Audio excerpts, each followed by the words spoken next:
Então, vamos iniciar com o primeiro caso clínico para a discussão dessa aula de propedêutica da coluna vertebral.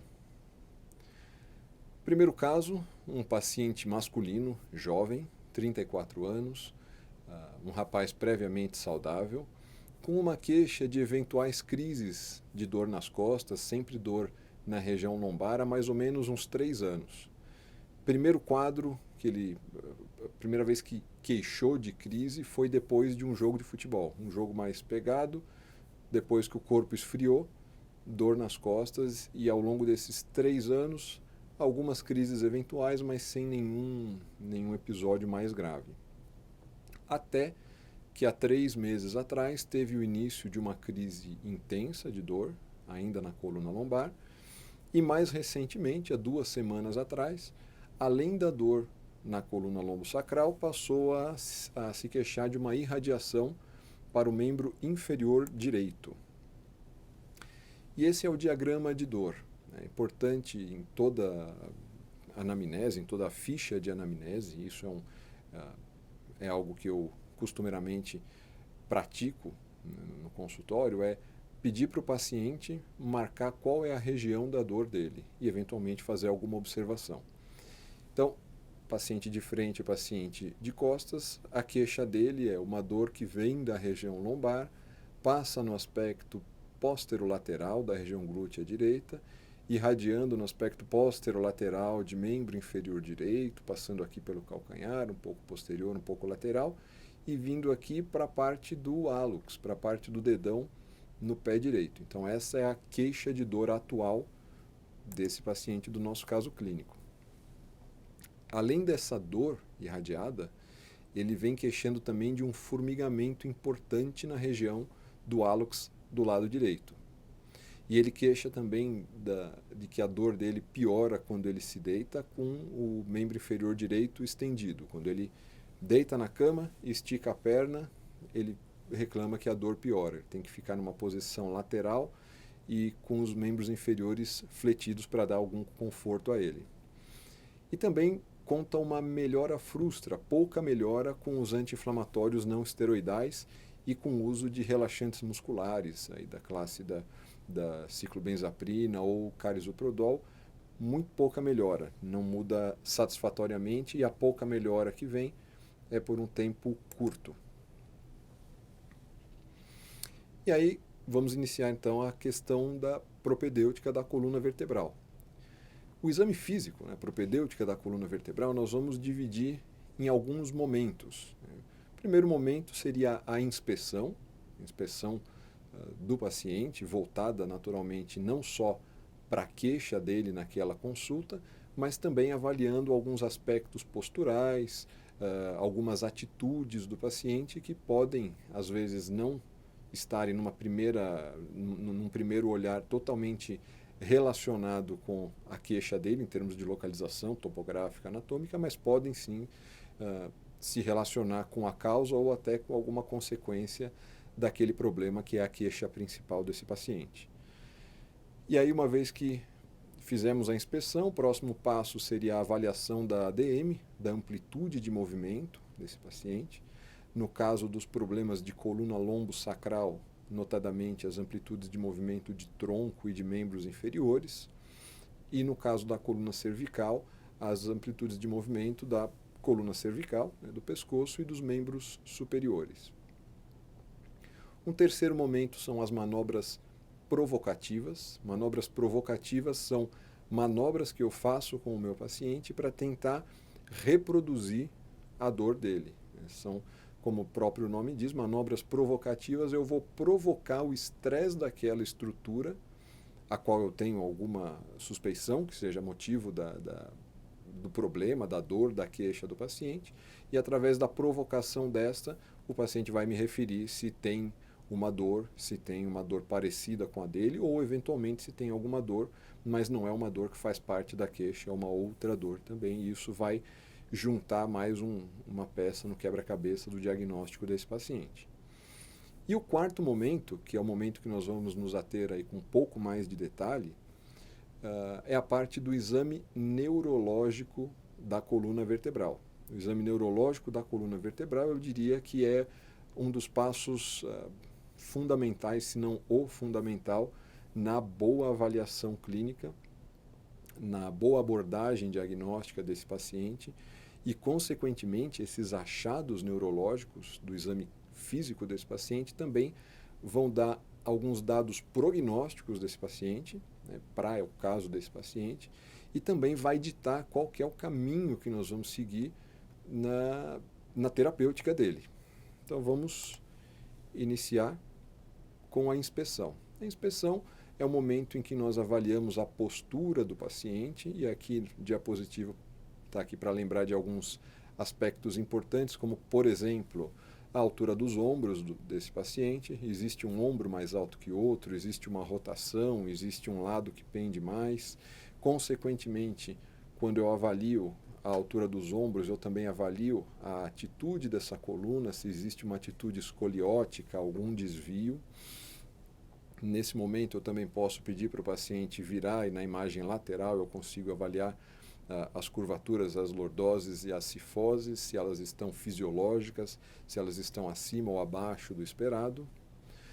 Na região posterior também, algo de extrema importância é a altura da bacia desse paciente, é o alinhamento da bacia, né? Se as cristas ilíacas elas estão alinhadas, se existe um desbalanço nessas cristas ilíacas. E por que eu estou enfatizando essa altura e o alinhamento da bacia?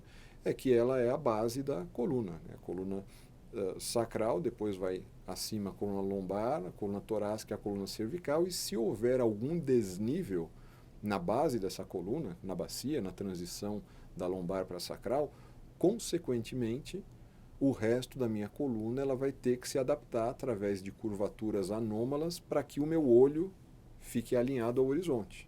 Então existe nós somos programados para que o nosso olho fique alinhado para o horizonte. Então, se a minha bacia, se existe uma alteração, né, um lado mais alto do que o outro, por exemplo, me joga para o lado esquerdo, consequentemente a minha coluna vai ter que fazer a movimentação contrária para o meu olho ficar alinhado.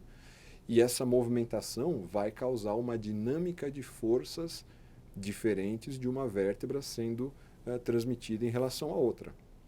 E como nós já vimos nas conversas anteriores, essa alteração de força dinâmica pode causar ao longo do tempo alterações no disco, acelerar os desgastes discais, pode causar alterações articulares, né, das facetas articulares, pode vir alguma artropatia ao longo do tempo, pode vir alguma artrose, alguma inflamação, e todos esses casos, em última análise, repercutindo em termos de dor, piora de qualidade de vida, piora de funcionalidade para esse paciente. E ainda na avaliação, além quando a gente vê, por exemplo, uma alteração uma diferença de altura da bacia, pode ser que seja funcional, que nós chamamos, e por funcional entenda-se a musculatura de um lado está mais contraída do que a musculatura do outro lado, por conta, por exemplo, de um quadro doloroso. E quando nós temos um machucado, digamos, um machucado no disco, a musculatura adjacente a essa região da coluna, ela vai se contrair. Nós somos programados para isso, nós não pensamos para fazer isso, e ela contrai para evitar que aquilo que doa fique se movimentando. E aí, aquela musculatura num regime de contração para evitar aquela movimentação, se essa contração for assimétrica, o lado direito mais contraído do que o lado esquerdo, o que pode acontecer com essa bacia? Pode puxar para cima. E isso é ruim por conta dos motivos que nós acabamos de descrever. Uma outra possibilidade para um desalinhamento seria a dismetria de membros inferiores. Em outras palavras, uma perna maior do que a outra. Se o paciente tem uma perna maior do que a outra, é natural que ele vá desalinhar essa bacia, consequentemente desalinhando a bacia, as curvas, né, acima da bacia vão acabar tendo que ocorrer para compensar e, consequentemente, todos os problemas podem vir. E aí, em relação às dismetrias, existe aí da parte radiológica os exames de escanometria de membros inferiores, que é a quantificação numérica, né, em centímetros, em milímetros de uma perna em relação à outra, e aí entrando um pouco na terapêutica, eventualmente até possa haver a necessidade de uma compensação, né? Existe um limite de tolerância, mas, eventualmente, através de uma alteração de bacia, a gente consegue inferir uma perna maior que a outra e, numa investigação, às vezes, descobrir isso mesmo, que é algo passível de tratamento. E quanto mais precoce identificarmos o problema, melhor é para o paciente, porque não vai dar tempo das alterações, os desgastes acontecerem, porque eles são tempo dependente. Quanto mais tempo na postura errada, mais tempo com uma descarga de força anômala nas estruturas, maior a probabilidade, maior a magnitude das alterações degenerativas, maior a magnitude do desgaste nessas estruturas. Então, tudo isso nós avaliamos na inspeção, nesse primeiro momento.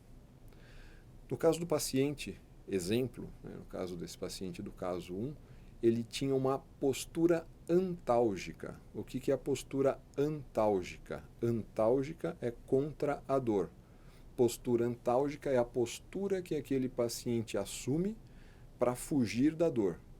Então, se ele tem uma dor muito forte, por exemplo, no lado direito da coluna, esse paciente, como mostra o diapositivo, ele está fugindo.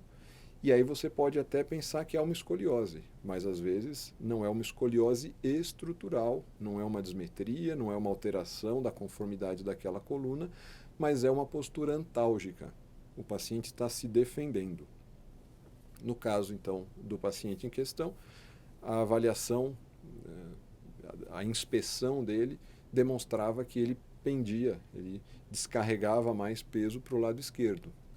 E aqui existe aquele bom senso que muitos dos pacientes já trazem na consulta, né? Olha, eu tenho dor no lado direito, e isso já tem algumas semanas, alguns meses eventualmente, e eu estou descarregando todo o meu peso no lado esquerdo. E o que acontece com o lado esquerdo ao longo do tempo?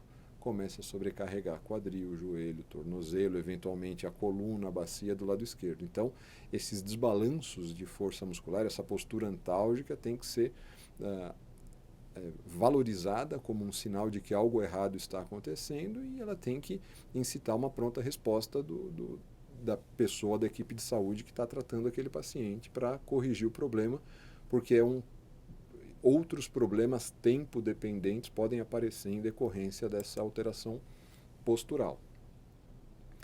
E aí, no caso do paciente em questão, a gente vai dar um passo adiante na avaliação. Depois da inspeção, nós vamos passar a fazer algumas manobras provocativas. Primeira manobra provocativa, quando nós falamos de coluna lombosacral, é a flexão e a extensão do tronco. Flexão, dobra a coluna para frente, dobra o tronco para frente, ou fala ao paciente, faz como se você fosse encostar a mão no seu pé. E a extensão, você fica atrás do paciente para evitar algum desequilíbrio e olha para o teto e vai jogando o corpo para trás, né? Fazendo uma extensão da coluna, como mostra aqui no lado direito. E aí nós vamos nos ater um pouquinho nesse diapositivo, que é algo muito importante para o raciocínio clínico, além do exame físico, para o raciocínio diagnóstico. Essa é aquela imagem que vira e mexe volta aqui nas aulas, que é a unidade funcional da coluna, que é uma vértebra se relacionando com outra vértebra, tendo interposto o disco intervertebral e na região posterior as facetas articulares. Então, toda vez que eu solicito ao paciente que faça uma flexão de tronco, que ele venha com o centro de gravidade para frente, a pressão ela é descarregada na parte anterior do disco e na faceta articular, que é uma articulação deslizante. Quando o paciente se desloca para frente, ela tende a aumentar o espaço. Ao contrário, quando o paciente faz uma extensão de coluna, a pressão vai mais para a região posterior desse disco e as facetas articulares, as articulações, consequentemente, elas se aproximam. Existe uma maior sobrecarga no interior dessa articulação facetária.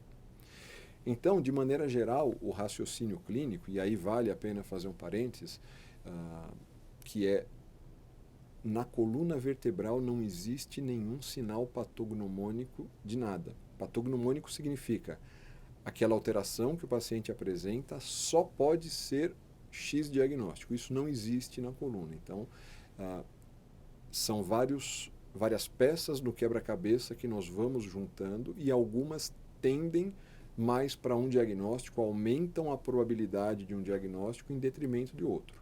Então, tendo feito essa observação, de maneira geral, quando eu faço uma flexão de coluna e eu coloco uma pressão maior na região discal e eu abro espaço nas articulações, se o disco tiver algum machucado, se o disco tiver alguma lesão, alguma fissura de ângulo fibroso, ao aumentar a pressão nesse disco intervertebral, ao solicitar mecanicamente esse disco vertebral, o paciente pode sentir a reprodução ou a piora da dor dele. Então, de maneira geral, flexão de tronco, maior pressão no disco intervertebral e piora da dor. Então, dor à flexão nos fala mais a favor de acometimento discal. Ao contrário, extensão de coluna. Extensão de coluna, maior pressão na faceta articular, maior probabilidade da fonte de dor desse paciente ser de origem articular, de origem facetária. Então, extensão de coluna fala mais a favor de faceta, flexão de coluna fala mais a favor de disco intervertebral. Agora, existem aqueles casos que fogem à regra. Por exemplo, pacientes com dor radicular, dor que irradia membro inferior abaixo por conta de um pinçamento de raiz nervosa no forame. O forame aqui, o buraquinho que o nervo tem para deixar a coluna. Quando o paciente faz uma flexão, aumenta o calibre desse forame. Quando ele faz uma extensão, acompanha comigo aqui, diminui o calibre. Então, se o problema do paciente é um disco deslocado, estenosando, estreitando o forame, pode ser que a dor, principalmente a dor irradiada para o membro inferior do paciente, tenha uma piora à extensão. E, eventualmente, ele pode também ter dor na flexão por conta de sobrecarregar mais o disco. Então, eventualmente, problemas discais também podem piorar com extensão nesse cenário. E problemas articulares podem piorar com a flexão de coluna? Podem. Por quê? A faceta articular ela tem um líquido que lubrifica, né, e permite essa movimentação no interior da faceta articular. E, obviamente, que esse líquido ele tem que ter uma cápsula que encerra esse líquido, senão o líquido ia sair e circular pelo corpo. Essa cápsula articular ela também é uma estrutura inervada. E, eventualmente, numa irritação, numa inflamação por uma sobrecarga dessa articulação, no momento em que há a distensão da mesma, e quando que há a distensão da cápsula? Na flexão. Então, uma dor de origem articular pode também piorar no momento da flexão por conta da distensão da cápsula. Então, é importante, antes de pensar em relações diretas, em decorar, flexão é problema de disco, extensão é problema de articulação, o importante é entender a dinâmica desse diapositivo aqui. A dinâmica da flexão de coluna, a dinâmica da extensão de coluna. O que acontece com o forame, o que acontece com o disco, o que acontece com a articulação e o que acontece eventualmente com a raiz nervosa ou com o canal vertebral nesses dois movimentos dinâmicos. No caso do paciente nosso, do exemplo do caso 1, a dor dele piorava a flexão. E lembrando que se houver uma fragilidade naquela capa de fibra que envolve o disco, no ânulo fibroso, aquilo é uma zona de fraqueza da parede do disco. Então, se eu coloco uma pressão maior na parte anterior, sendo o material mais hidratado do interior mais mole, mais fluido, ele é impulsionado na região posterior e ele pode, dinamicamente, na hora da flexão, aumentar a quantidade do disco, o volume do disco que se projeta para o interior do canal e para o interior do forame. E, eventualmente, piorar, por ser um volume maior, piorar a compressão dada à raiz nervosa ou no interior do canal. Então, essa flexão pode projetar o disco para trás e, consequentemente, essa projeção pode piorar o pinçamento do nervo. E, no caso do pinçamento de nervo, a dor radicular costuma aparecer. Indo adiante nas manobras provocativas, vimos a flexão, vimos a extensão, os outros movimentos são os movimentos de rotação e lateralização. Aqui no diapositivo mostra a lateralização, então eu peço para o paciente lateralizar para a sua esquerda, lateralizar para a sua direita, e consequentemente, aqui na figura esquemática, no momento em que eu lateralizo, eu estou olhando de costas esse paciente, no momento em que eu lateralizo para a esquerda, os forames, e aqui na imagem oblíqua fica bem clara, os forames, que é o que eu estou apontando aqui, por onde as raízes nervosas deixam a coluna, no momento em que eu lateralizo para a esquerda, eles consequentemente aumentam de calibre. E o inverso é verdadeiro. Quando eu lateralizo para a direita, o forame do lado direito acaba sendo diminuído, acaba sendo reduzido em dimensão, e o forame do lado contralateral, do lado esquerdo, acaba sendo aumentado. Então existe essa relação dinâmica. Se eu dobro a coluna para a esquerda, o forame da esquerda é aberto, é fechado, e o da direita é ampliado. Se eu faço a minha movimentação para a direita, os forames do lado direito são diminuídos em calibre e os da esquerda acabam aumentando em calibre. No caso do paciente, além daquela dor exacerbada em membro inferior direito, a flexão de tronco, ele sentia a piora da irradiação, a dor correndo perna direita abaixo, quando ele fazia a lateralização para o lado direito. Então, essas foram algumas manobras provocativas de tronco, e agora nós vamos passar às manobras provocativas de membro inferior. Primeira manobra, né, que vale a pena falarmos aqui em relação à propedêutica da coluna é o teste de Patrick, ou Fabry. Fabry, eu passei muitos anos acreditando que era um epônimo, algum médico italiano, o Dr. Fabry, mas não é. É flexão, abdução e rotação externa do quadril. Então, o próprio teste fala uma flexão de tronco, uma abdução e uma rotação externa. Eu peço para o paciente fazer o 4 aqui, né, deitado na maca, e aí com a minha mão eu empurro o joelho dele em direção ao solo, sempre apoiando na crista ilíaca contralateral.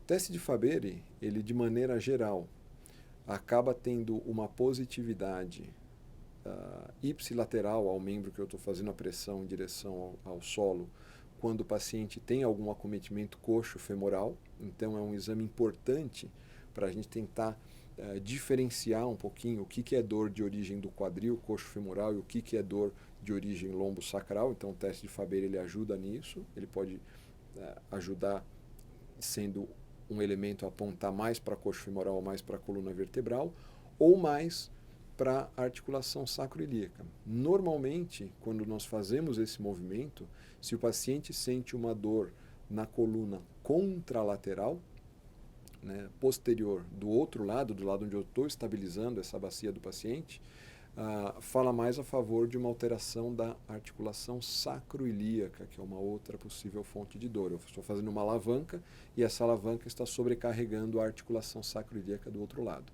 Então esse é o teste de Fabry. Eu normalmente faço esse teste e na sequência eu faço uma rotação interna do quadril desse paciente, né? Eu faço a movimentação no sentido contrário, eu jogo a perna do paciente para fora, e normalmente quando existe uma alteração coxo-femoral, na hora que eu viro esse pé do paciente para fora do sentido da maca, ele pode sentir uma dor, e a dor por diversas vezes é referida na região da virilha. Então essa rotação interna e externa do quadril, ela é importante no contexto da avaliação de uma dor lombo-sacral, que eventualmente acaba acometendo o glúteo também, a região glútea. Importante fazer esse teste para ver se existe um acometimento coxo-femoral também ou não. No caso do paciente, nosso exemplo, ele referia a pouca dor posterior, mas não era uma positividade extremamente grande. Então, pouca dor não estava falando tão a favor de articulação coxo-femoral. E além de algumas manobras provocativas, existe também a avaliação da amplitude de movimento, né, como nós falamos aqui na introdução. E existe um teste, que é o teste de Thomas, que ele avalia a flexibilidade do ilho-psoas do paciente. Como é realizado esse teste? O paciente ele se deita, conforme mostra aqui a imagem, com a perna pendendo para fora da maca de exame, e aí a gente pede para o paciente segurar o joelho dobrado e aí trazer o joelho em direção ao peito. Uma vez que ele traz o joelho para perto de si, na vigência de um encurtamento de ilho-psoas, e o ilho-psoas é uma musculatura importante nessa dinâmica da transição lombo-sacral, lembra aquele músculo que recobre lá dentro a bacia e vai se inserir nas vértebras lombares baixas? Então, havendo um encurtamento de ilho-psoas, na hora que ele traz o joelho contra o peito, a maca contra o joelho que está pendendo para fora da maca, né, o membro inferior contra a lateral, se houver um encurtamento, ele vem subindo junto com esse movimento de trazer para junto do peito o joelho contralateral. Então, puxa o joelho direito contra o peito. Se a perna esquerda subir da maca, isso fala para a gente que o ilho-psoas está encurtado. E a mesma coisa a gente faz sempre bilateralmente, sempre avaliando o lado direito e o lado esquerdo. E o teste de Elie, que é o teste onde o paciente se coloca numa posição ventral e eu faço uma flexão de joelho aqui, forçada desse paciente, eu venho trazendo o calcanhar dele para encostar na região glútea e eu avalio a região lombar dele. Se a região lombar tende a subir, né, se ele tende a retirar a pelve da maca de exame, isso nos fala a favor de que há um encurtamento do músculo reto femoral, na verdade do quadríceps femoral como um todo. Então aí são 2 testes de amplitude de movimento básicos que avaliam os principais atores posteriores e anteriores dessa dinâmica de forças ali na base da coluna lombosacral e que já deles saem algumas instruções que a gente pode dar ao paciente em termos de alongamento, em termos de trabalho, de amplitude de movimento muscular. Então, são esses 2 testes, é importante de lembrarmos. Também tem a avaliação da amplitude de movimento do ângulo poplíteo, e isso fala a favor de um encurtamento ou não dos isquiotibiais, musculatura posterior da coxa. Esse teste eu dobro com o membro inferior contralateral pendendo da mesa, eu faço a flexão de 90 graus do quadril do paciente e eu venho trazendo o joelho dele até a posição de resistência. Não é algo que a gente force, mas a gente consegue medir a angulação aqui e avaliar um eventual encurtamento. E também é uma medida inicial de encurtamento e uma medida de progressão de uma eventual fisioterapia ou exercícios de amplitude de movimento para a gente avaliar e acompanhar de forma mais numérica, mais quantitativa, os ganhos desse paciente em termos de goniometria, em termos de ângulo que ele vai ganhando ao longo do trabalho. Voltando aí às manobras provocativas, nós temos o teste de elevação do membro inferior. Qual que é o teste de elevação do membro inferior? Esse é um teste muito comum, muito corriqueiro, sempre é feito nas avaliações de coluna. É o paciente deitado na maca, pega o membro inferior estendido e faz a elevação. Vai deixando o joelho esticado e vai elevando o membro desse paciente. E avalia se existe a reprodução da dor do paciente, se existe a reprodução da dor irradiado perna abaixo. E esse é um sinal muito famoso em medicina, muito famoso na propedêutica de coluna e que com certeza os alunos vão ouvir com muita frequência, que é o sinal de Lazegue. Então, o paciente tem Lazegue no membro inferior direito, tem Lazegue à direita, Lazegue à esquerda. O que é Lazegue? O que é o sinal de Lazegue? É a reprodução da dor radicular quando você faz a elevação do membro inferior com o joelho esticado. E a positividade costuma se dar entre os 30 e 70 graus. Então, se reproduz, nós falamos que o teste de Lazegue é positivo e no caso do paciente, do nosso caso 1, aqui do nosso paciente exemplo, o Lazegue dele era positivo do lado direito. E existe também, alguns chamam de Lazegue invertido, que é o teste de estiramento do nervo femoral, que é a elevação do membro inferior reversa. Da mesma forma que eu, com o paciente na posição dorsal, elevei o membro inferior e eu fiz uma tração ali das raízes nervosas, e as raízes nervosas que são tracionadas são as raízes nervosas mais baixas, notadamente L3, mais ainda L4, L5 e S1, a positividade do LASEG me fala mais a favor dessa topografia abaixo de L3 e L4. Agora, esse teste do elevação do membro inferior reverso, o paciente fica na posição ventral e eu retiro a perna que eu estou testando da maca de exame.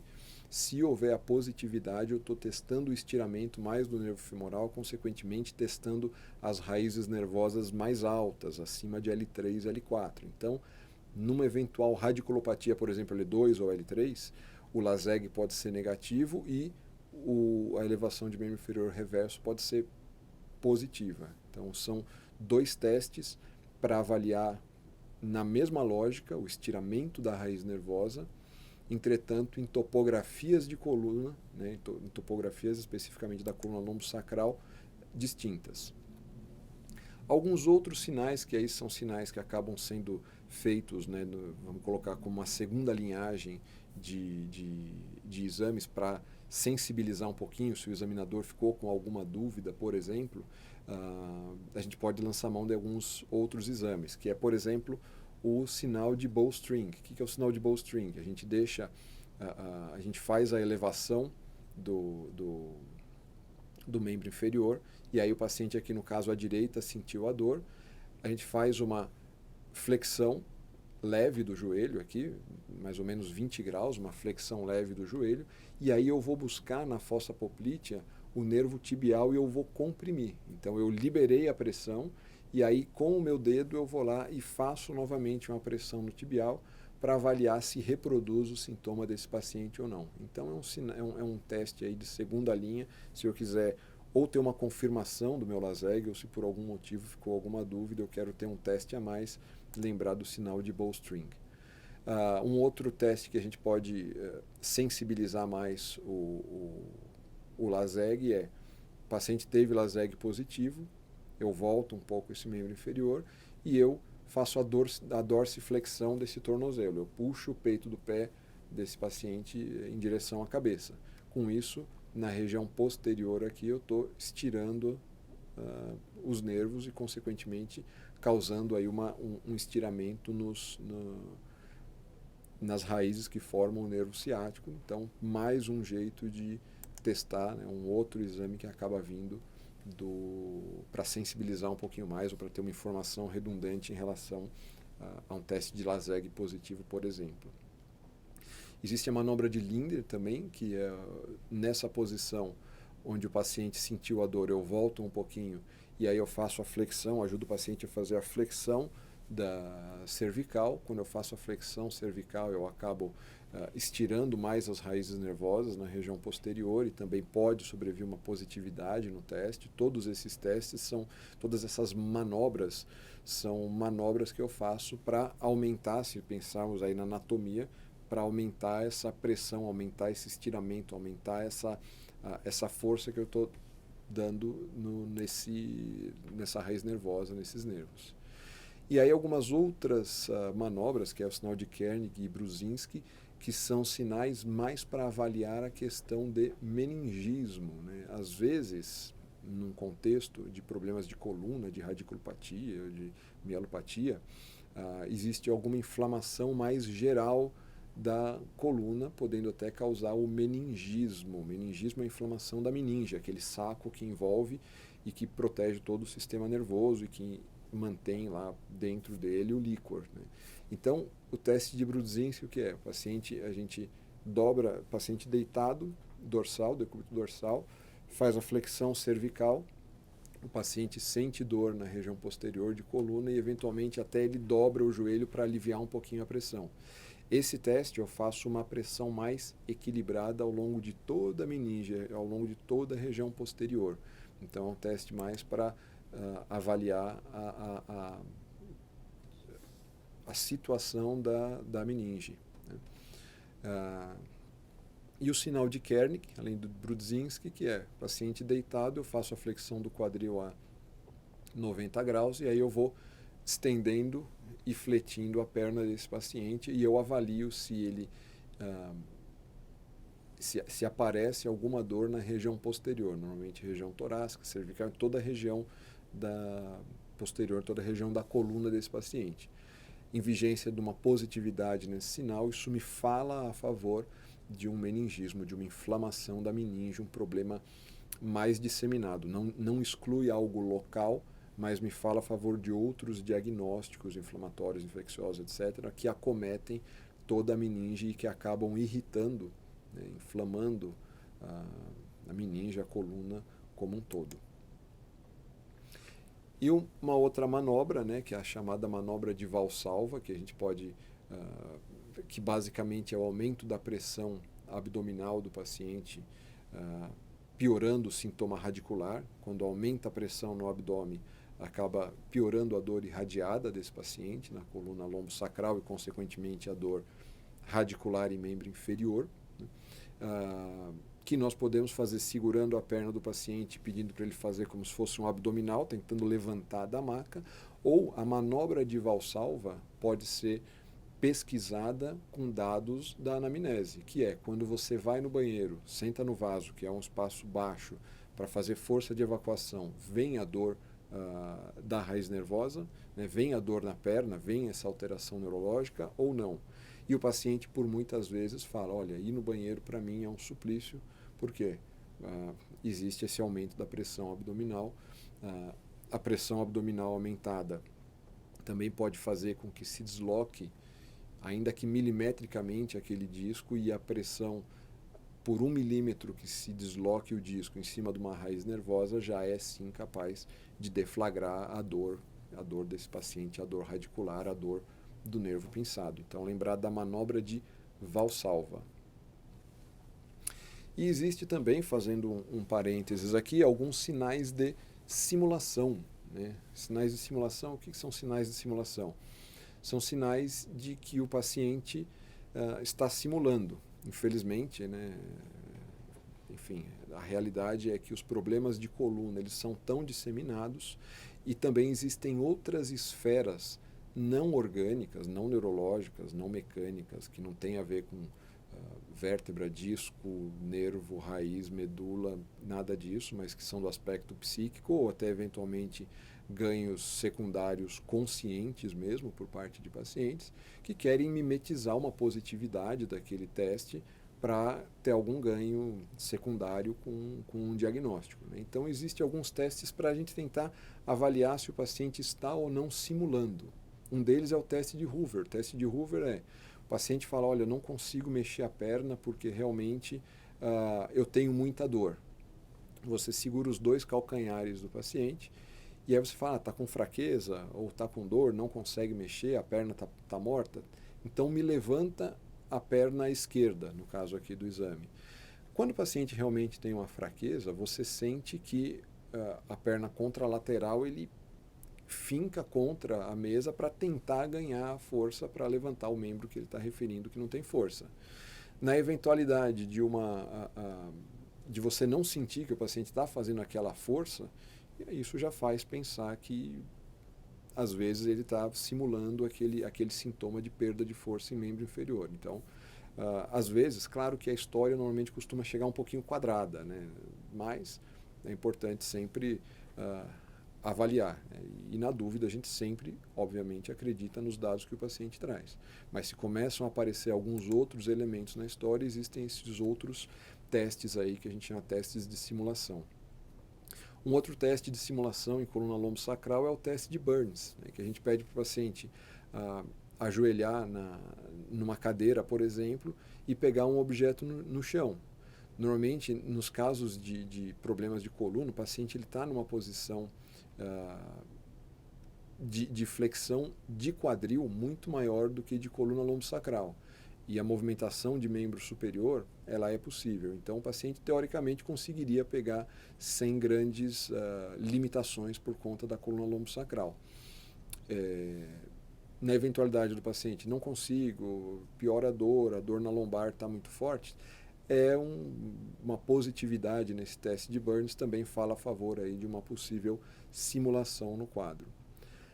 Natural e obviamente que esses sinais de simulação não são feitos de forma corriqueira nos pacientes. Na verdade, assim, é muito raro a gente fazer esse tipo de teste. É só quando existe uma suspeição forte de algum ganho secundário, o que é raro, mas é importante. Quem está fazendo essa avaliação física do paciente ter esse conhecimento e essa ferramenta na caixa de ferramenta para, se precisar, se houver a suspeição, ter algumas ferramentas para tentar apontar mais para um lado ou mais para o outro. Existe também na literatura sinais físicos, né, chamados sinais físicos não orgânicos, que são um outro jeito de se falar testes de simulação. Então, existem 5 pontos que, se o paciente tiver pelo menos a positividade em 3 deles, aumenta numa porcentagem muito grande a chance de não ser algo orgânico, né? Ser algo psíquico ou ser alguma simulação. Então, quais são eles? O primeiro seria uma sensibilidade não orgânica, né? Uma presença na região lombar de sensibilidade superficial aumentada ao tato leve. A região da coluna lombosacral não é um local onde costuma aparecer a alodine, elas normalmente aparecem em membros, né? Quando a localização ela acaba sendo mesmo localizada ou ampla, né, na coluna lombar não é comum de aparecer, ou uma sensibilidade aí profunda quando a gente faz a palpação e uma localização que não corresponde a nenhum padrão anatômico. Eu sei que comprimindo o trajeto do nervo, ele deveria ter a dor nesse trajeto. O paciente fala um trajeto que não corresponde anatomicamente. Aí a gente já fica mais em cima para avaliar um possível sinal físico não orgânico. Outro os testes de simulação positivos, e aí eu apresentei 2 testes, Hoover e o Burns anteriormente, mas, por exemplo, você pode fazer um teste de comprimir, fazer uma compressão axial da coluna cervical e perguntar, está doendo a lombar? Tá. Não é algo que apareça, ou rodar o ombro e o paciente queixar de dor na lombar. Então, são sinais que não têm o menor racional para serem positivos em relação à coluna lombosacral. Existe o teste de distração, então você pede para fazer alguma movimentação enquanto distrai a atenção do paciente, alguma movimentação que ele diz ser dolorosa. Por exemplo, vai fazendo uma extensão de coluna e aí no meio da extensão você fala, agora conta a pontinha dos dedos. E aí às vezes você distrai e o paciente acaba não queixando daquela dor. Eventualmente, distúrbios regionais também, alterações motoras ou sensitivas em diversas regiões que não tem uma base anatômica para a gente explicar ou que não segue padrões de outras doenças neurológicas desmielinizantes, então padrões aberrantes que não tem uma correlação anatômica, né? Ou uma hiperreação durante o exame, né? Aquele paciente que você encostou e ele vocaliza, ele grita, está ansioso, tem uma verbalização desproporcional, uma expressão facial que não está adequado, está muito nervoso, ou tremor, ou simula algum desmaio, ou sudorese. Então, são sinais, todos esses, né, até na hora do exame físico, que se aparecerem, né, a positividade de 3 desses 5 apresentados até então aumenta, e aumentam bastante a chance de não ser algo orgânico, e aí, óbvio que vale a pena evoluir esse paciente para uma avaliação psicossocial. E aqui eu vou fazer uma pausa que muitas das vezes, quando nós falamos esses sinais físicos não orgânicos, né, a pessoa já faz um pré-julgamento daquele paciente. O fato de ele não ter, primeiro, um sinal físico não orgânico, não quer dizer que ele não sinta a dor, ou mais do que não sentir a dor, não sinta o sofrimento daquele quadro ou daquela situação. Então é sim, muitas das vezes, uma pessoa que necessita de ajuda, só que a ajuda que ele necessita é muito mais da alçada psicossocial do que da alçada de um especialista em coluna. Então vamos retomar um pouquinho aqui a parte das manobras provocativas.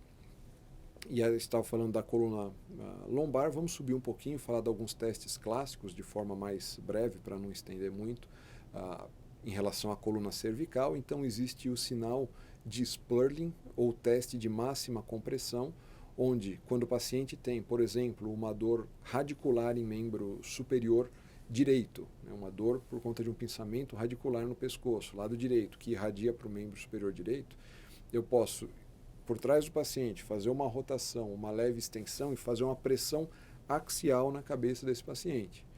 O que eu estou fazendo com isso? Rotação, leve extensão e a pressão axial, tudo isso colabora para o estreitamento do forame. E num eventual pinçamento de raiz nervosa local, os sintomas, sobretudo radiculares, tendem a piorar. A dor no braço do paciente nesse teste, né, no teste de Sperling, tende a piorar. E outro é o sinal da campainha, que é uma pressão lateral, né, o pescoço, principalmente pessoas com biotipo um pouco mais magro, né, que não tem o pescoço não seja tão atarracado, você consegue fazer uma compressão lateral e deflagrar ou precipitar a dor radicular na hora que você chega na topografia, que você faz essa movimentação lateral, também acaba comprimindo essa raiz nervosa contra o forame e a gente observa se a queixa radicular desse paciente ela é reproduzida ou não. Então, lembrar do teste de Sperling da manobra da campainha, né? Existem outras manobras também da coluna cervical. Um deles é o teste de distração, onde você bota o paciente sentado, vai atrás do paciente, segura o crânio desse paciente e faz a distração. E isso é positivo no pescoço, na coluna cervical. Então, na coluna lombosacral, a força que eu tenho que fazer para causar uma distração lá embaixo ela é muito grande. Não consigo fazer no consultório. Na coluna cervical, eu consigo elevar e, eventualmente, quando eu elevo a cabeça, o crânio desse paciente, eu aumento o espaço dessa coluna cervical, eu reduzo a compressão e, muitas das vezes, eu consigo ter um alívio do sintoma radicular desse paciente. Então, puxo a cabeça, melhorou? Melhorou. Soltou? Piorou? Piorou. Então, é o contrário dos testes anteriores, né? E o sinal de Bakod ou Bakodi, que é o alívio dos sintomas, e o paciente que sofre de hérnia cervical, que tem uma radiculopatia cervical, é extremamente comum ele se apresentar aqui, ó, colocando a mão no topo da cabeça. Às vezes até dormir, o paciente tem a compressão, e aí, como que você dorme? Não, eu consigo dormir com a mão na cabeça. Ou o paciente, às vezes, na própria consulta, ele vai conversando com você aqui, porque é uma posição em que eu consigo ampliar um pouco o forame, diminuir a compressão radicular e o paciente sente algum alívio da dor irradiada no membro. Então, intuitivamente, o paciente ele acaba ficando com a mão na cabeça para o alívio dos sintomas. Então, lembrar do sinal de Bakodi. Existe também dois outros testes aí, né, que é para a gente avaliar a síndrome do desfiladeiro torácico, que é para a gente tentar diferenciar um pouco a radiculopatia quando há o pinçamento na coluna ou alguma síndrome do desfiladeiro torácico, que é a compressão neurológica ao longo do trajeto dos nervos, né? O teste de Russo é quando a gente faz a rotação externa do ombro, né? A gente faz a flexão do cotovelo também e pede para o paciente com as duas mãos e abrindo e fechando os dedos. E aí você deixa ele pelo menos 1 minuto, o teste clássico fala 3 minutos, e aí numa eventual síndrome do desfiladeiro torácico, né, na compressão do desfiladeiro torácico, o paciente começa a sentir dor, começa a sentir parestesia, começa a sentir cansaço, o membro vai fadigando e ele vai baixando. E a manobra de Addison, que é para a gente avaliar a síndrome do desfiladeiro torácico vascular, a gente faz a abdução do ombro desse paciente, mais ou menos uma abdução a 30 graus aqui, uma rotação externa, e a gente vai palpando o pulso radial desse paciente. Uma vez que a gente pegue o pulso radial do paciente, a gente pede para o paciente rodar a cabeça para o lado examinado, abaixar um pouco o queixo, encher o peito de ar e segurar um pouquinho. Com isso, eu diminuo teoricamente o espaço aqui que tanto os nervos quanto as artérias têm para passar através da musculatura escalena, e se existir uma síndrome do desfiladeiro, o que a gente vai ver? Uma compressão das estruturas, inclusive estruturas vasculares, e consequentemente o pulso radial que está sendo palpado aqui, ele vai diminuir ou vai até ser abolido, e aí a gente fecha não, a gente tem um sinal clínico de síndrome do desfiladeiro torácico chamado vascular, através dessa manobra que é a chamada manobra de Addison, que faz parte da propedêutica cervical. Indo aí progredindo um pouquinho mais no exame físico e aí chegando no ponto do exame neurológico, que é um ponto, conforme eu disse lá no começo da aula, um ponto importante. Então, o exame neurológico da coluna, ele tem também quatro momentos. O primeiro deles seria a localização da queixa, o que o paciente fala, qual que é a irradiação dessa dor. Né? Depois, a avaliação da força motora, da sensibilidade e dos reflexos. Então, quando falamos em exame neurológico de coluna, lembrar qual que é o local da dor irradiada, quantificar e avaliar a força, quantificar e avaliar a sensibilidade e a avaliação dos reflexos também. Vamos entrar em cada um desses temas agora. Em relação à localização da queixa do paciente, o que nós temos que ter em mente o que está do lado direito aqui do nosso diapositivo, são os dermátomos, né? O mapa de dermátomos. O que é o mapa de dermátomos? É a área de representação na pele de cada uma das raízes nervosas que estão saindo da minha coluna. Então, cada uma das raízes nervosas, aí no caso da coluna lombosacral, L1, L2, L3, L4, L5, S1, cada uma delas é responsável por determinada área de sensibilidade. E, consequentemente, quando existe a dor irradiada, o local de irradiação dessa dor também tende a seguir uma projeção de algum dermátomo. E essa projeção de algum dermátomo, que é falada pelo paciente, dependendo da localização que ela corre, que ela irradia, já vai ser um fator que na nossa cabeça vai ser juntado, mais uma pecinha do quebra-cabeça, para formar o diagnóstico topográfico dessa lesão, desse pinçamento nervoso, dessa alteração de coluna. Então, no caso aqui do nosso paciente, era uma dor que passava pela região glútea, um aspecto posterolateral de membro inferior, e vinha aqui para o hálux do paciente. Então, se nós formos buscar a correspondência no mapa de dermátomo, essa região posterolateral, a região aqui do hálux do paciente, nos fala a favor de um dermátomo de L5 e de S1. Então, a queixa do paciente, aonde que dói? Dói aqui, eu olhei onde ele marcou no meu diagrama de dor. Eu fiz o exame, avaliei, olha, me aponta aonde que é a sua dor. E isso já vai nos direcionando para uma localização da coluna lombosacral. Então, a gente está pensando em L5, S1. Então, uma vez que nós vimos a queixa, já estamos pensando no dermátomo, já vimos a radiação da dor, o próximo passo é o exame neurológico de força motora. Então, força motora. Como que nós avaliamos e classificamos a força muscular? Nós classificamos de 0 a 5. Vamos lembrar aqui rapidamente como que é essa classificação de força. A força muscular grau 0 é aquela que não há força muscular, não há movimentação alguma do músculo.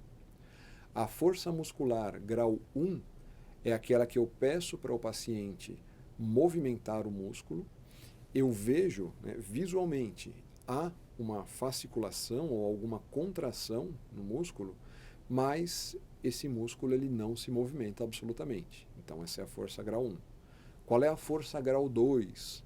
A força grau 2 é aquela onde há a movimentação do músculo, porém essa movimentação é apenas no mesmo plano. O paciente não consegue vencer a gravidade.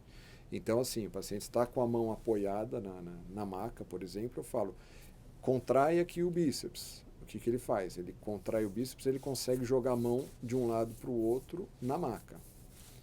Se ele conseguir vencer a gravidade, contrair um bíceps, por exemplo, no nosso caso aqui, contrair e vencer a gravidade, já é uma força de grau 3, quando ele vence a gravidade, mas ele não vence qualquer resistência. Se eu colocar qualquer resistência a esse movimento, ele não consegue executar, mas eu tiro a resistência, ele consegue vencer exclusivamente a gravidade, já é uma força grau 3. Força muscular grau 4 é aquela força que vence alguma resistência, mas ainda está fraco, ainda há uma fraqueza. Não é a força plena. E a força grau 5 é aquela que ele consegue vencer a resistência esperada para aquele grupamento muscular. E aí tem uma questão importante. O que é uma resistência esperada? A resistência esperada, por exemplo, não é igual para uma criança de 5 anos, para um jovem de 20 anos e para um senhor de 94 anos. Então é importante que no exame neurológico, o paciente seja o controle dele mesmo. O que é ele ser o controle dele mesmo? É ele ser avaliado bilateralmente. Então, eu avalio o lado direito e o lado esquerdo. E aí eu consigo eventualmente ver, olha, no lado direito ele tem mais força do que no lado esquerdo. Então, mas ele vence alguma resistência. E isso me permite fazer a quantificação entre 5 e 4. Então, lembrar que não existe um padrão absoluto, naturalmente, de força motora. Depende do paciente. E aí, voltando ao nosso caso de estudo, o paciente em questão, ele tinha uma dificuldade de se manter na ponta do pé e no calcanhar à direita. Então, a gente pedia para o paciente andar na ponta do pé esquerdo ele conseguia, na ponta do pé direito ele não conseguia. Pedia para ele andar nos calcanhares, no pé esquerdo ele conseguia manter, no pé direito ele não conseguia manter, ele caía esse pé. E aí qual é o nome desse sinal? Popularmente é conhecido como pé caído. Então o paciente ia fazer essa movimentação no calcanhar, porém ele tinha o pé caído, o pé não se mantinha. E aí, bom, isso nós já falamos, né? Força muscular, 0 sem ação muscular, 1 contração visível, mas sem movimentação, 2 a movimentação que não vence a gravidade, o 3 vence a gravidade, mas não vence nenhuma resistência, o 4 vence alguma resistência e o 5 é a força motora normal. Essa é a quantificação do exame neurológico de força muscular. E onde que eu vou testar? Quais grupos, né, falando de coluna lombo-sacral, quais grupos eu vou testar a força muscular e indiretamente, vendo o funcionamento normal ou não desses grupos musculares, eu vou conseguir inferir um bom ou mau funcionamento das raízes nervosas. Em outras palavras, quais raízes nervosas são responsáveis por quais grupos musculares? Então, para testar a integridade da força muscular de L1, L2, L3, eu testo os músculos flexores do quadril. O que o flexor do quadril faz? Levantam, né, o joelho, eles fletem o quadril, eles jogam a minha coxa para cima. Testando a integridade de L2, L3, L4, eu vou testar o quadríceps. O que o quadríceps faz? O quadríceps estica o joelho, chuta. L4, L5, tibial anterior. O que o tibial anterior faz? Puxa a ponta do pé para cima, dorsiflexão. L5, o que ele faz? Extensor longo do hálux, ele levanta o dedão, ele levanta o hálux. E o S1, o tríceps sural, ele faz a flexão plantar, ele vai para a ponta do pé. Então, de forma bem sistematizada, né, na hora em que eu estou avaliando o paciente, às vezes até num contexto de pronto-socorro, ou num contexto em situações adversas espaciais mesmo, é importante a gente ter sistematizado na nossa cabeça para ser algo intuitivo e algo natural. Então, eu boto o paciente, quando é possível, sentado na beira da maca de exame, e aí eu coloco a mão sobre a coxa dele e falo, empurra minha mão lá para o teto. Estou testando os flexores do quadril. Depois eu coloco a mão na canela desse paciente e falo, chuta, empurra minha mão para frente, esticando o joelho. Estou testando o quadríceps. Depois eu coloco a mão no dorso do pé do paciente e falo, empurra minha mão lá para cima. Estou testando o tibial anterior, estou testando a integridade de L4 e L5. Depois eu seguro o dedão desse paciente ou peço para ele levantar o dedão e não deixar eu abaixar. Eu faço resistência. Eu estou testando o extensor longo do hálux, eu estou testando o L5. E depois eu boto a mão embaixo dos dedos do paciente e peço para ele pisar, baixar a ponta do pé. Consequentemente, eu testo o tríceps sural. No caso do paciente, aqui eu vou voltar um diapositivo, um jeito rápido de a gente testar é quando eu tenho a suspeição de que há um problema em raízes mais baixas, L4, L5, S1, e como que eu vou suspeitar disso? Pela queixa do paciente, pela região de irradiação da dor, eu posso pedir para o paciente andar no calcanhar. No calcanhar ele tem que levantar a ponta do pé, eu estou testando integridade de L4, L5, e andar na ponta do pé, onde ele tem que usar o tríceps, eu estou testando integridade de S1. Então, esse teste, dá alguns passos na ponta do pé, agora dá alguns passos no calcanhar, eu estou conseguindo testar L4, L5, S1 de forma bem simples e bem rápida. E aí eu sempre estou fazendo esse vai e volta de coluna lombosacral e coluna cervical. Então,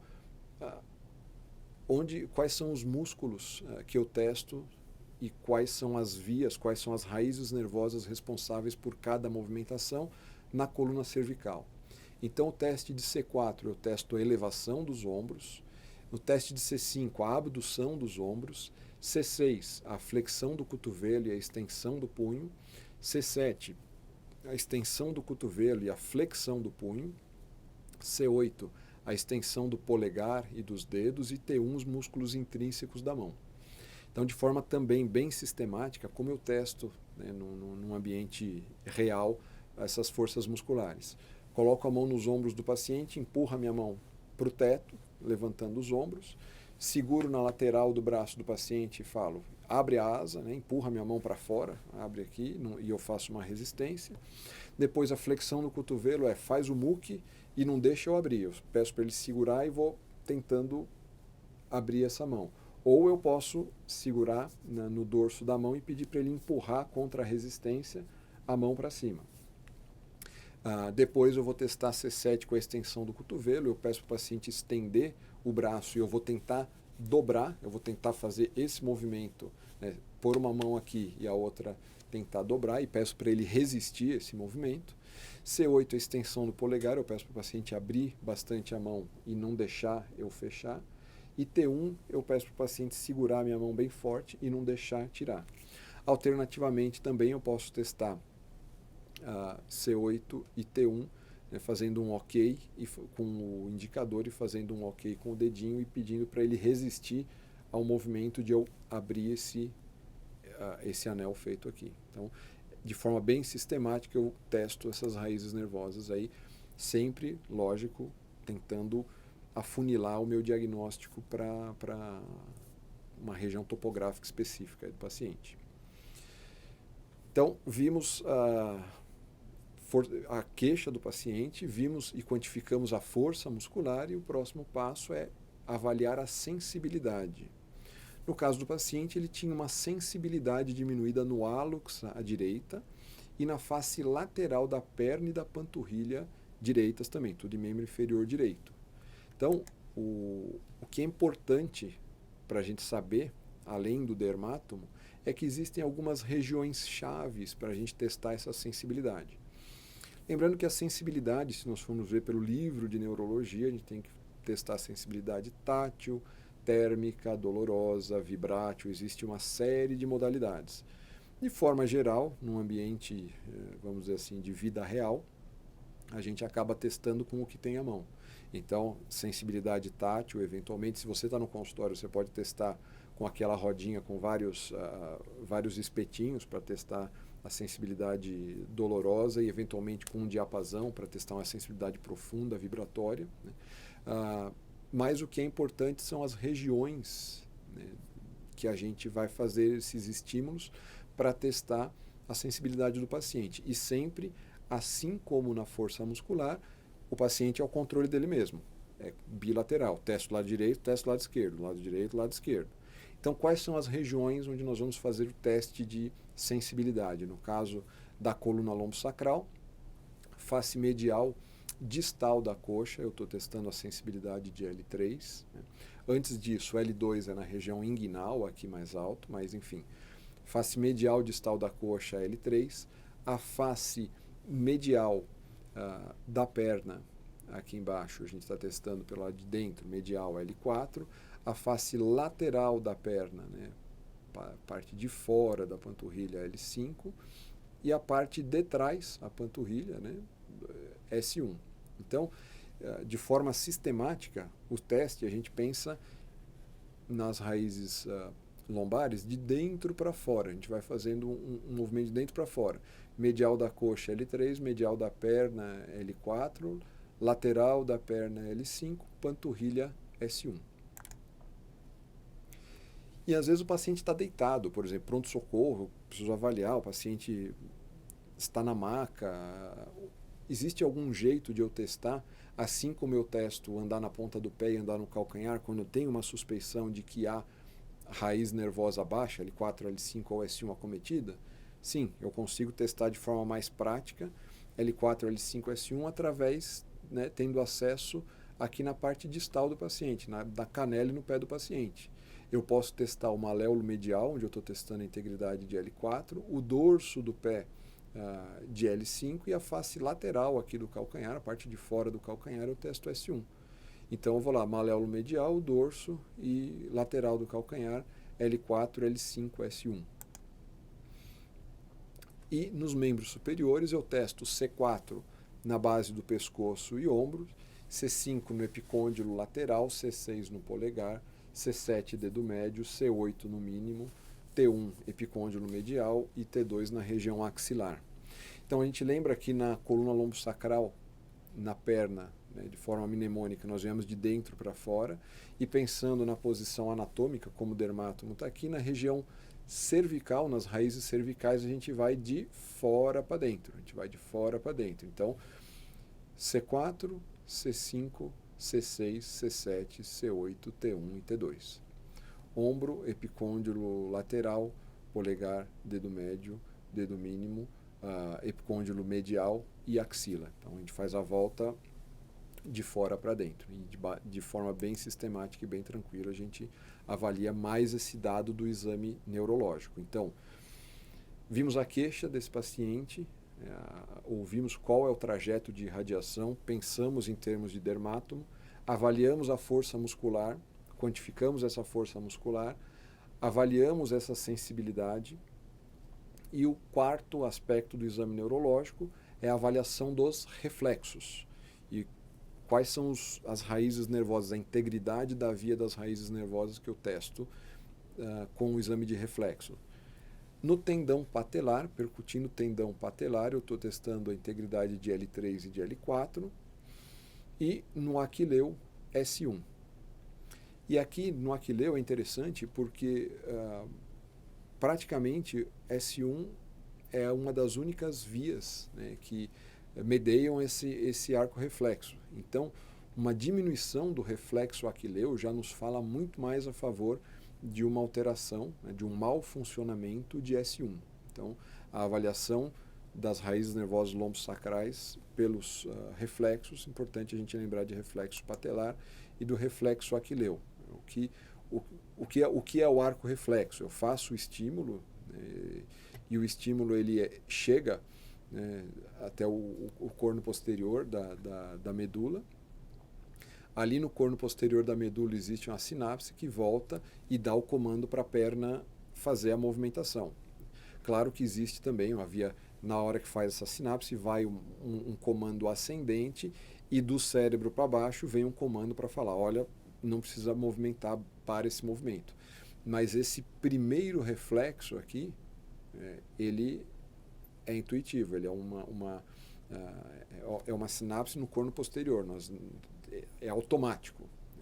Então, o teste do reflexo ele é interessante, ele é importante justamente porque ele, claro, ele recebe modulações superiores, no sentido de se houver um problema central, pode ser uma exacerbação do reflexo, um esgotamento aí de movimentação, algumas outras alterações neurológicas que fogem ao escopo do estudo da coluna vertebral, mas a presença ou ausência, desde que bem executado o exame de reflexo, nos quantifica muito bem a aferência e eferência desse arco, de todo o trajeto até chegar na região do corno posterior da medula, voltar e vir de novo para comandar essa movimentação reflexa do membro inferior. Então é uma parte, por conta disso, importante do exame neurológico. E na região da coluna cervical, o reflexo do bíceps braquial, né? A gente percute o tendão do bíceps braquial para avaliar C5. Do pronador redondo, a gente percute o processo estiloide e aí a resposta é em pronação. E o reflexo, e a gente testa a integridade de C6 com isso, e o reflexo triceptal, onde eu sustento o braço do paciente e percuto o tendão do tríceps, eu estou testando a integridade, o bom ou mau funcionamento de raiz nervosa de C7. Então vamos resumir um pouquinho esse primeiro caso, né? Um caso onde a gente basicamente passa a maior parte da aula falando sobre ele, né? Os próximos casos vão ser muito mais rápidos do que esse, mas desse primeiro caso nós já conseguimos aí retirar praticamente boa parte da propedêutica da coluna. Então, em resumo, nós estamos falando de um paciente com uma dor lombar crônica agudizada, com irradiação para membro inferior direito no trajeto de sugestivo de L5-S1, a gente viu pelo dermátomo, com alterações de sensibilidade de L5 e S1, ele tinha alteração de sensibilidade no hálux, na região da panturrilha. Ele não conseguia andar na ponta do pé e no calcanhar, então tinha uma força diminuída tanto para a dorsiflexão quanto para a flexão plantar. Tinha um LASEG positivo no membro inferior direito, né, o teste de estiramento positivo no membro inferior direito, e com agravamento da dor quando ele lateraliza para a direita ou quando ele dobra o tronco para frente. Então, fizemos todas essas avaliações, todas essas quantificações, e em termos de raciocínio topográfico, isso nos permite elaborar uma hipótese diagnóstica de radiculopatia, a afecção, o mau funcionamento da raiz nervosa, uma radiculopatia, e topograficamente eu localizo ela onde? Em L5 e S1 do lado direito. Então, clinicamente, parece que esse cara tem uma radiculopatia de L5 e S1 ao lado direito. E aqui está a ressonância do paciente, a ressonância real, L5-S1, o paciente tem uma hérnia extrusa vindo para o interior do canal, se deslocando para o lado direito, praticamente obliterando o forame, pegando L5 na saída foraminal e também comprimindo raiz descendente de S1. Então, a história dele, o exame físico, o exame neurológico complementando e o exame complementar, a ressonância magnética, todos eles estão todos de acordo. A ressonância acaba confirmando, né, que é um caso mesmo de uma radiculopatia de L5-S1 do lado direito, e aí com a ressonância nós já conseguimos falar que ela é motivada por uma hérnia extrusa de L5-S1 que migra caudalmente. Essa nomenclatura, hérnia, abaulamento, tudo, nós comentamos na aula anterior. Então, se houver alguma dúvida, eu recomendo que volte à aula anterior e aí tire essas dúvidas em relação a o que é hérnia, o que é abaulamento, o que é protusão e o que é extrusão.